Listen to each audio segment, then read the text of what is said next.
Olá, caros estudantes. Nesta videoaula, nós iremos trabalhar sobre a filosofia. Olá, caros estudantes. Nessa videoaula, nós iremos tratar sobre a filosofia contemporânea, entendendo a filosofia contemporânea discutida em dois momentos, né, a saber, no século XIX e no século XX. Bom, primeiro vamos tratar da filosofia do século XX, né, filosofia contemporânea no século XX. Mas antes de qualquer coisa, a gente precisa fazer um resgate histórico, né? Vamos entender que nós já fizemos esse resgate histórico numa outra aula, então a gente vai direto para as correntes filosóficas que se desenvolvem no período do século XX, né, que a gente chama. Então, o que nós temos aqui? Né? A princípio, é, a gente está entendendo que a filosofia do século XX ela vai se desenvolver, né? Ela é marcada, na verdade, por um processo de industrialização e conflitos sociais, algo que a gente já discutiu anteriormente, né? E aí, dentro dessa ideia de industrialização e conflitos sociais, nós temos a consolidação do sistema capitalista como sistema, né, de produção, a revolução industrial, as inovações tecnológicas, a exploração do trabalho humano, né, a partir dessa ideia das fábricas, aí nitidamente a divisão de duas classes sociais, a burguesia empresarial e os trabalhadores, né, tanto do campo quanto da cidade. Bom, mas isso já foi discutido anteriormente, como eu já disse. Também uma outra ideia, no sentido de contextualização desse período histórico e filosófico, é a ideia de progresso e desumanização. Né? Então, ao mesmo tempo que tudo isso, essa cientificidade, promove o progresso a partir da Revolução Industrial e a questão das máquinas e tal, isso também promove um processo de desumanização, quando o ser humano é explorado pelo próprio ser humano, por outro ser humano, né? Então, só retomando aí. Nesse sentido, a gente tem a Revolução Francesa como um movimento, né, de inserção dos indivíduos nessa questão da igualdade de direito, de solidariedade, de fraternidade, de igualdade, né? E já falamos também sobre isso. Isso vai trazer para o cenário as lutas, né, de correntes socialistas, ou seja, o povo também querendo participar do poder, já que o lema da Revolução Francesa propõe isso, com a questão da igualdade, e aí a gente tem, né, um pouquinho aqui, isso, isso, aí a gente vai ter, mais especificamente aonde eu quero chegar, que é nas correntes filosóficas que vão se desenvolver na contemporaneidade, né? Então, a gente vai ter o romantismo, nós vamos ter o idealismo, a gente chama de idealismo alemão, porque ele parte da Alemanha. A gente tem o positivismo de Comte, de Auguste Comte, ou Auguste Comte, alguém vai chamar assim, e o materialismo dialético de Karl Marx, tá? Então, entendendo que nós já fizemos essa contextualização, agora a gente trata mais especificamente de cada uma dessas correntes dentro do século XIX. Bom, a princípio vamos falar um pouquinho do romantismo. O romantismo vai fazer uma exaltação do indivíduo e da emoção. também vamos partir do princípio de que já falamos alguma coisa sobre o romantismo, que é um movimento cultural, né? Não é só filosófico, ele também é cultural, ligado a essa questão da arte, né? Que se propõe aí a uma expressão humana, né? A partir das paixões, dos sentimentos, dos valores do ser humano. Também traz essa ideia de sensibilidade, de subjetividade dos indivíduos, como também a ideia de nacionalismo, amor à pátria, liberdade individual, né? São, inclusive, elementos que estão postos na Revolução Francesa também. Então, o romantismo é esse momento aí, inicial do século XIX, dando abertura para um pensamento contemporâneo, como a gente fala, tá? Então, mais detalhes sobre o romantismo. Foi um movimento artístico e filosófico que surge nas últimas décadas do século XVIII na Europa, que durou durante grande parte do século XIX. E ele vai ser caracterizado por uma visão de mundo contrário ao racionalismo, que vai ter uma proposição aí, né, de busca do nacionalismo, aparentemente que havia se perdido, é, é, na história. Então, o romantismo não propõe muita novidade no sentido da produção de conhecimento filosófico. É mais uma forma de expressão do indivíduo a partir dos seus sentimentos e emoções.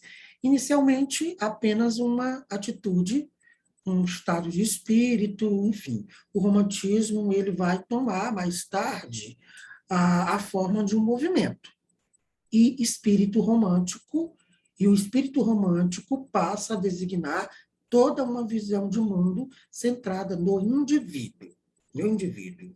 Os autores românticos, eles voltavam-se cada vez mais para si mesmo, retratando o drama humano, tipo amores trágicos, né? Ideais utópicos e desejo de escapar, né? De escapismo dessa realidade que propõe esse momento histórico. Bom, se o século XVIII foi marcado pela objetividade, né, da razão iluminista, como a gente já viu, né, do iluminismo pela razão, o início do século XIX seria marcado pelo lirismo, né, por essa subjetividade, por essa emoção, por essa busca do eu. Tá? Então, é um movimento que uma, vai dar um tempo, vamos dizer assim, para esse desenvolvimento do racionalismo que vinha sendo desenvolvido no período anterior, principalmente com o iluminismo ali do Kant. Né?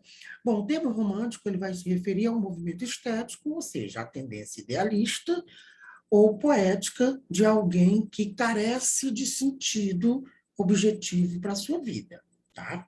Parecia assim que os seres humanos estavam perdidos e queria encontrar a sua razão de ser a partir dos seus sentimentos, da sua individualidade. Bom, o romantismo é a arte do sonho e fantasia, valoriza as forças criativas do indivíduo e da imaginação popular, opõe-se à arte equilibrada dos clássicos e vai se basear na inspiração fugaz dos movimentos fortes, dos momentos fortes da vida subjetiva, ou seja, interior. Na fé, no sono, na paixão, na intuição, na saudade, no sentimento da natureza e na força das lendas nacionais. É um pouco essa a ideia do movimento do romantismo que vai se desenvolver aí, né, no século XIX, como um movimento artístico, cultural, mas também filosófico. Tá? Então, agora a gente fala sobre o idealismo. O idealismo, né, que vai buscar é, é, é, a unificação de um sistema real, a unificação de de um sistema, né, a partir de uma realidade. Então, a busca de um sistema unificador do real. Vamos entender um pouco sobre o idealismo. O idealismo foi uma proposta principalmente desenvolvida pelo Hegel. Hegel, que foi professor de Marx, que a gente vai conhecer mais tarde. O Hegel vai, junto com Fichte e Schilling, que vai falar sobre esses princípios unificadores, exatamente, né?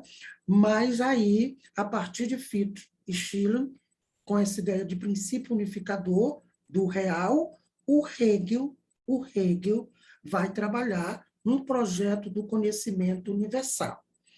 Esse projeto, né, idealista de Hegel vai ter algumas ideias, por exemplo, o espírito e o movimento dialético, consciência rumo ao saber absoluto, e a relação entre filosofia e história.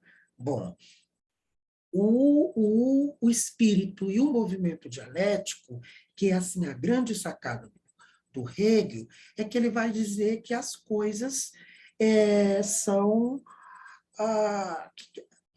Bom, primeiro ele vai dizer que a filosofia é história, é histórica. Por quê? Quer dizer que a filosofia e a história têm uma relação. Porque o que ele está querendo dizer com isso? Que a gente não pode se conformar com aquilo que está dado. Não há destino pronto. Não há destino pronto, né? As coisas, a história é uma construção. A gente tem a ideia de livre-arbítrio para fazer aquilo que a gente tem vontade, pode e quer fazer, né?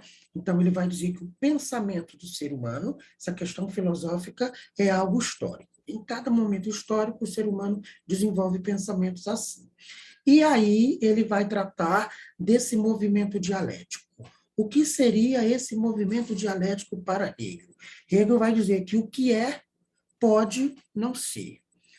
Hegel vai trabalhar a ideia de dialética, que é basicamente a gente tem uma ideia sobre uma coisa, essa ideia ela pode ser refutada, né? Ela pode ser criticada, e depois dessa crítica a gente tem uma outra ideia que surge a partir da primeira ideia. Então, ele vai propor uma tese, que é uma ideia, uma tese. Aí, com essa tese, a gente pode criticá-la, que vai ser a antitese ou antíntese, que é uma forma de criticar a ideia inicial, ou seja, a tese é uma ideia. Antitese é como se fosse uma crítica, uma negação da ideia, e aí a gente vai ter a síntese. A síntese, que é uma outra ideia que surge a partir do momento que você criticou a primeira tese, ou seja, a primeira ideia. Então, a gente tem tese, antitese e síntese. Então, essa síntese, ela é uma outra ideia, que também pode ser refutada. Toda ideia pode ser refutada. Então, essa ideia, essa síntese, que agora se torna uma síntese, uma ideia nova, ela pode também sofrer uma crítica, ou seja, a antítese. E a partir dela vai surgir uma nova ideia. Então, essa é a base inicial da compreensão desse movimento dialético hegeliano que diz que o que é pode não ser, seja o contrário das coisas. Eu sou jovem e vou ficar velho.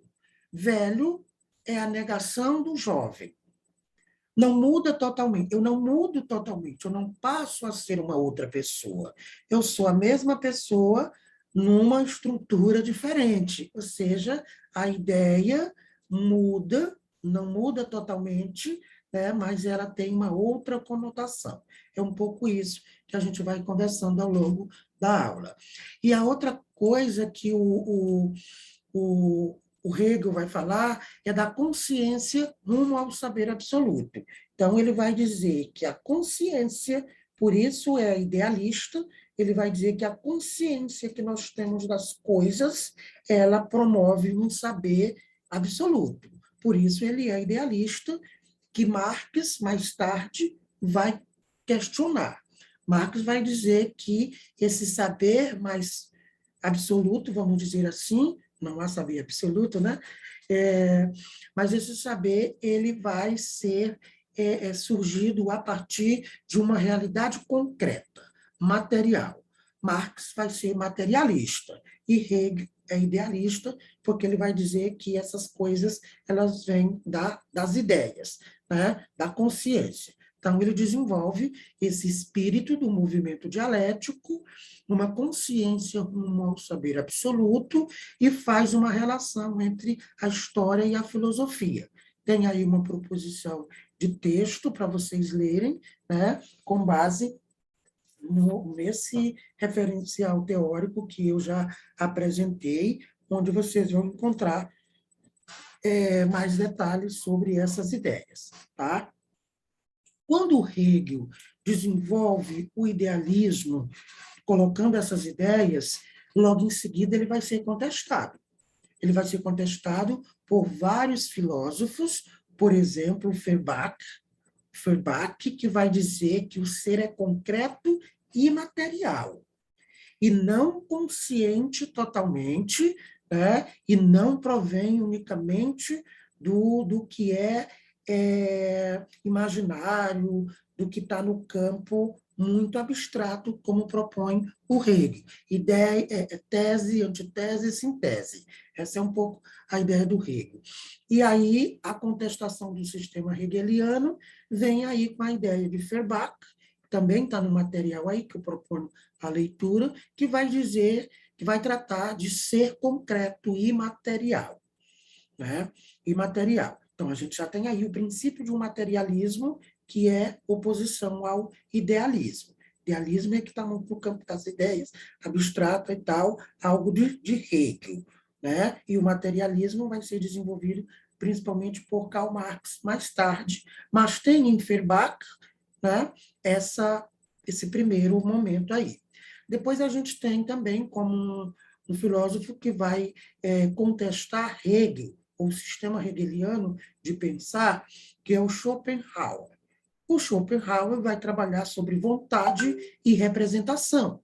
A vontade no sentido de dizer que a nossa vontade, nosso gosto, pode ser representado. A gente pode, a partir da nossa vontade, concretizar algo, materializar algo, fazer uma representação da nossa vontade. Isso também tem aí um caráter materialista que vai se opor ao Hegel nessa ideia idealista, tá? E depois a gente tem o Kierkegaard.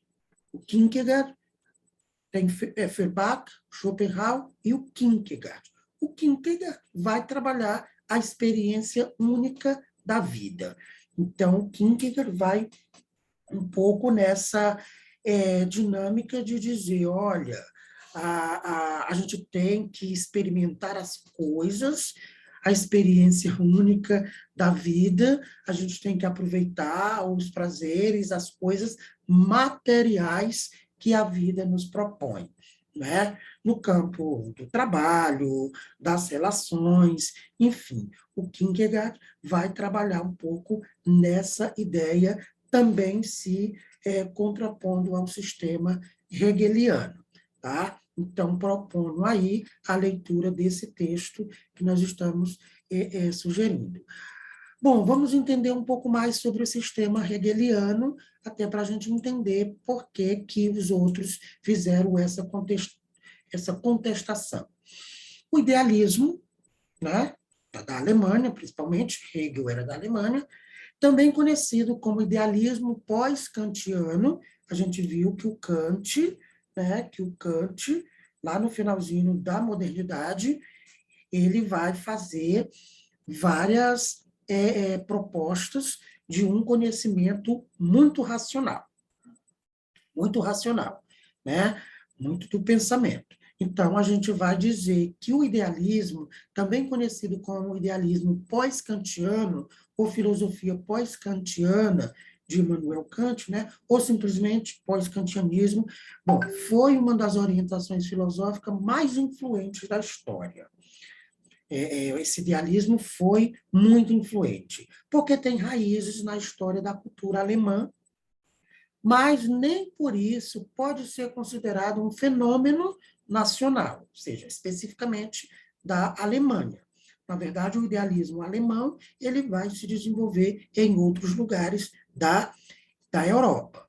Antes deve ser visto no horizonte de diferentes formas de influência, recepção e aculturação, em que o idealismo ele, ele interagiu com outros elementos da história, né?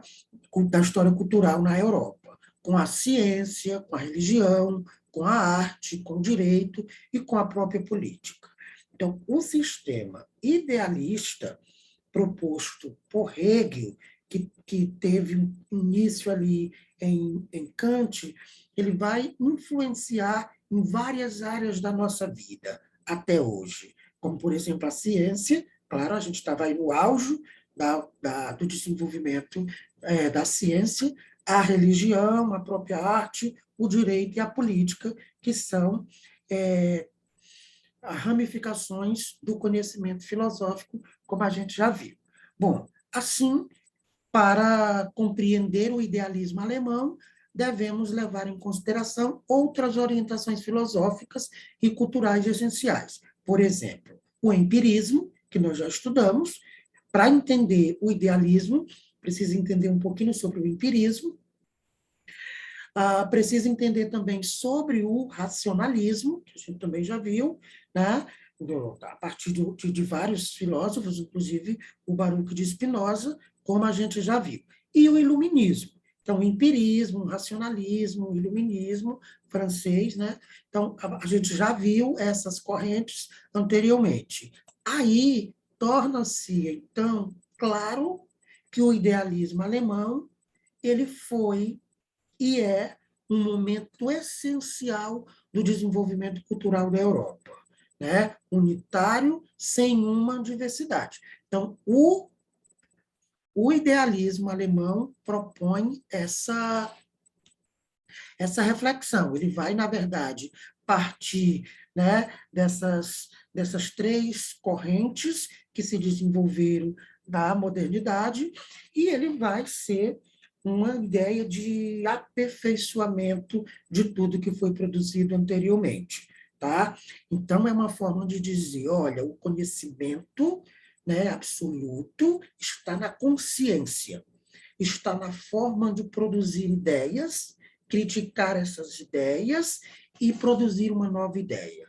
Ou seja, tudo no campo muito abstrato, muito ideal das ideias. Né? Por isso se chama idealismo. E por isso vai ser contestado posteriormente por outros filósofos que vão dizer, não, as coisas, o conhecimento tem que partir de uma realidade concreta, material, que é um pouco a ideia que a gente vai ver mais para frente. Tá? Então, fica aí um pouco as ideias sobre o romantismo e sobre o idealismo alemão, como a gente chama.